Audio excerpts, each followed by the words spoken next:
Akka bultan dhaggeeffattootaaf du'attoota TV mo'aa nagaan Waaqayyoo isiniif haa ta'u.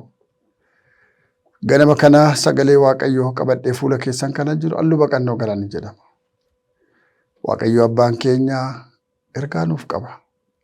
Mee hundi keenya yaada keenya sassaabannee dubbii Waaqayyoo haa dhageenyu. Nan dubbisa dubbii Waaqayyoo iddoo tokko. Faarsaa 124 irraan dubbisa lakkoofsuma tokko. Inni gara keenya goree Waaqayyotu ta'uudhaa baate jedha. Mee Waaqayyoon kadhanna. Isa guddaadhaaf sa'a amanamaa riqicha caccabe suphitee kan nama ceesiftu. Dukkana hamaa keetti sagalee kan nama dhageessiftu.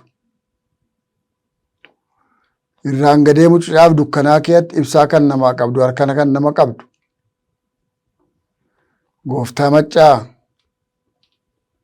Gooftaa maccaa ganama kana sagalee kee nu ergi.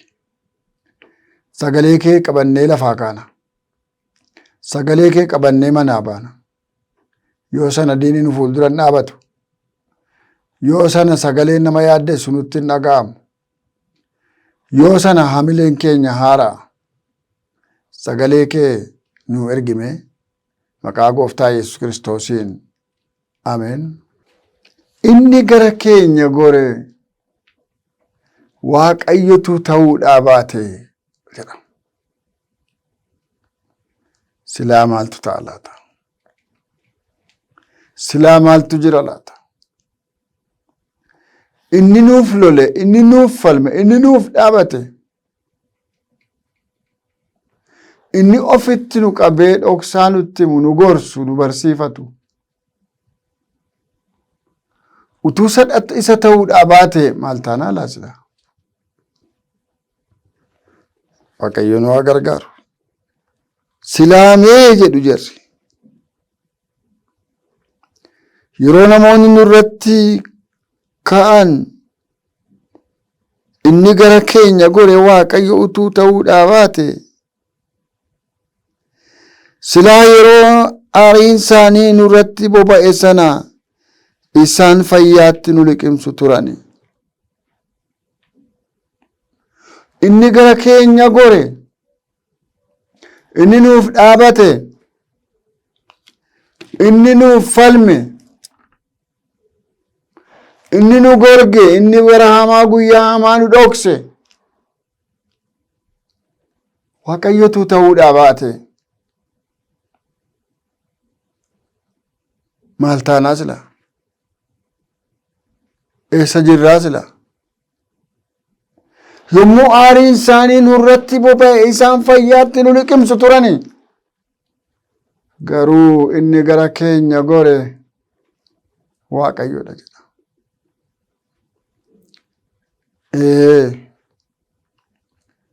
Namicha gara Gooftaa dhaqe tokko yeroo waldaan rakkiftu alaqaasaa nama guddaa tokko bira dhaqe. Eessa dhaabadhu hundumtuu ona jibbanii jedhe. Maqaa nama guddaa naannaa waldaa sanaa jiruudhaan obbo Abalullee akkam isaanillee si jibbanii jennaan. Isaanii una jibbanii jennaan. Waan gootanii jajjabeessitan hin qabdani nama akkasi. Garuu namicha akkas jedhe. Waaqayyoo si wajjin hin jiru inni immoo sin jaallatu jennaan. Innoo na jaallata na wajjin jira. Dhaqii rakkadhu bakka jedhe namichichi. Dhaqi bakka. Waaqayyo si wajjin jiraannaan inni si jaallannaan rakkinicha dhaqee danda'e. Maqaan Waaqayyoo haa eebbifamu. Inni nu wajjin jiraannaan maal barbaachisa firoota koo? Inni gara keenya gorraan inni nuuf abukaattoo yookiis xabaqaa ta'ee dhaabannaan maaltu nu yaaddessere?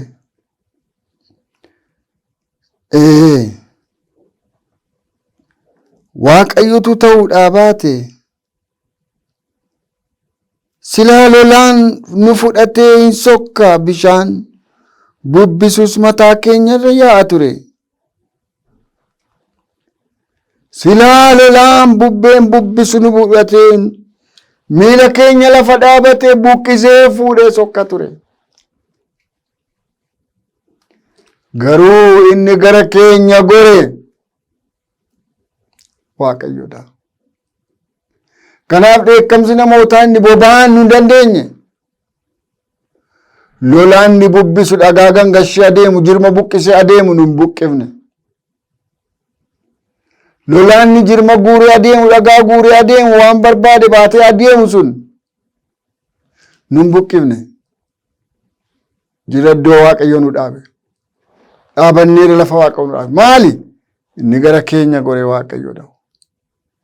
Utuu inni gara keenya gore Waaqayyo ta'uudhaa baate silaa yoona fayyaatti nu liqimsu lolaan nu fudhatee bada ture. Silaa lolaan nu fudhatee hin sokka bishaan bubbisus mataa keenyarra yaa'a ture. Silaa huursaan bishaanii mataa keenyarra yaa'a ture. Silaa huursaan bishaanii wedheenni guura nama duuchu sun akka dhufasaaf akka fiigichasaaf akka dhaasaatiif mataarra nu yaa'a ture. Inni gara keenya goree Waaqayyodha jedha. Jecha kana keessatti kan natti mul'atu laga diimaa sana laga guddaa sana Gibxii ba'anii yommuu isaan ce'an natti fakkaata. Aariidhaan boba'anii yommuu dhufan fayyaatti isaan liqimsu ture garuu hin taane. Galaanni didichi sun Israa'eliin konkolaachisee hallayyaatti naqee fuudhee sokka ture garuu hin taane. Inni gara keenya goree Waaqayyotu ta'uudhaa baate. Waaqayyonni afaan isaanii keessa nun buusin ulfinaan ajajamu. Afaan isaanii isa qusannoo hin qabne. Isa alangaa caalaa garafee nama madeessu. Isa ulee caalaa dha'ee nama cabsu. Jecha afaan isaanii isa hamaa sanatti isa marzii summii qabu sanatti kan nullaatiin maqaan Waaqayyoo haa eebbifamu. Ajajamu. Akka simbirroon kiyyoo adamsituu jalaa baatu nuyis isaan jalaa hin baane. Kiyyichi hin ciccitee nuyis jalaa hin baane. Ameen. Kiyyichis hin ciccitee nus jalaa baane. Inni gara keenya goretu Waaqayyo ta'uudhaa baate. Akka utaalaa dhufaniif, akka fakkaraa dhufaniif, akka dhaadachaa dhufaniif, akka dheekkamaa dhufaniif, akka harganaa dhufaniif fayyaatti nu liqimsu ture. Inni gara keenya goree garuu Waaqayyodha. Inni waasii nuu ta'e, inni xabaqaa nuu ta'e Waaqayyodha. Inni guyyaa gidiraa, guyyaa hamaa, guyyaa hadhaa sana nu golge nu oolche isadha. Tusa ta'uudhaa baate eessa jirra nuyi? Tusa ta'uudhaa baate yoona biyyeen nu nyaattee waan deebistuu dhabdeetti. Tusa ta'uudhaa baate yoona iddoo hin taanetti kufnee ka'uu dadhabneerra. Utusa ta'uudhaa baate arrabni jal'ootaa, uleen jal'ootaa bakkeetti nu hambisa ture. Inni gara keenya goree Waaqayyo ulfinaan ajajamu jedhu jarri kun. Firoota koo maqaa Waaqayyoo isa Waaqaaf lafa uumeen nuyi gargaarsa arganne. Ameen. Ameen. Ameen. Maqaa Waaqayyoo isa Waaqaaf lafa uumeen pilaanetoota kana hundumaa isa uumeen balali'aa waaqarraa munyuuqaa lafarraa isa uumeen waan jireenya qabuuf waan jireenya hin qabne isa uumeen. Maqaa Waaqayyoo isa qulqulluu sana, maqaa Waaqayyoo isa guddaa sana, maqaa Waaqayyoo isa jabaa bara baraan hin geeddaramne sana nu isaan gargaarsa arganne. Maqaa Waaqayyootu nu oolche malee nu liqimsu ture. Maqaa Waaqayyootu nu hambise malee mataarra nu dhangala'a ture. Maqaa Waaqayyootu nu hambise malee kiyyoo isaaniitti gallee nu argatu ture. Maqaa Waaqayyoo isa Waaqaaf lama uumetu nu oolche nun. Tunni nu wajjin ta'uudhaa baate, tu Waaqayyo ta'uudhaa baate, guyyaa ija facaafne muka qabannu wallaalle sana, guyyaa abjuun nutti toluu dide sana, halkan abjuun nutti toluu dide sana, guyyaa fuulli nama baay'ee dheekkamsaan gurraacha'ee nu ilaalu sana, guyyaa namooti baay'ee nurratti walgahii taa'anii nurratti mari'atan sana, inni gara keenya goreetuusa ta'uudhaa baate, inni nuuf dhaabate, inni nuuf gaachana ta'e, inni nuuf lolaa ta'e, inni nuuf da'oo ta'e, inni nuuf abbaa ta'e, inni nuuf falmataa ta'e dhaabate.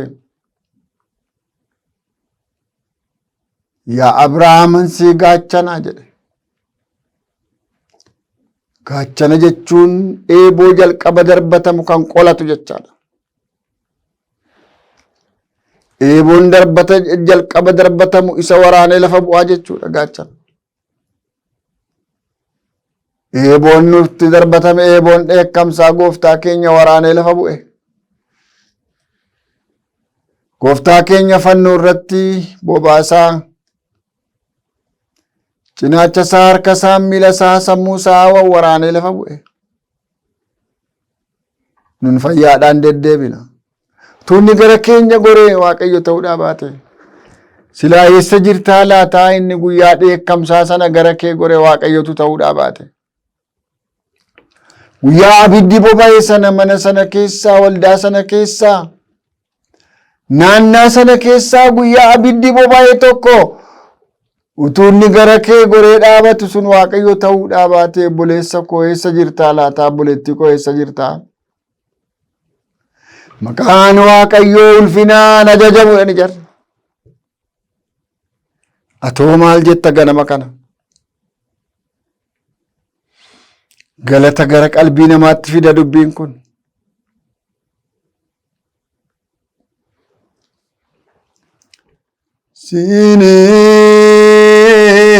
Siin har'a geenye fayyaatte gamne,